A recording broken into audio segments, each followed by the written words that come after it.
Hello guys, welcome back to our channel.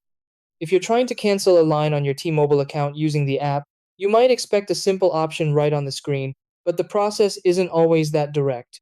Many users open the app and look for a cancel button but don't find one, which can make it confusing. That's because line cancellations are usually handled through account support for security and verification purposes. However, you can still start and manage the process directly from the app if you know where to go.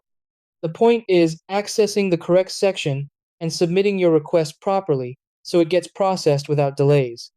In this video, I'll guide you through the exact steps to cancel a line on the T-Mobile app quickly and correctly. Try these.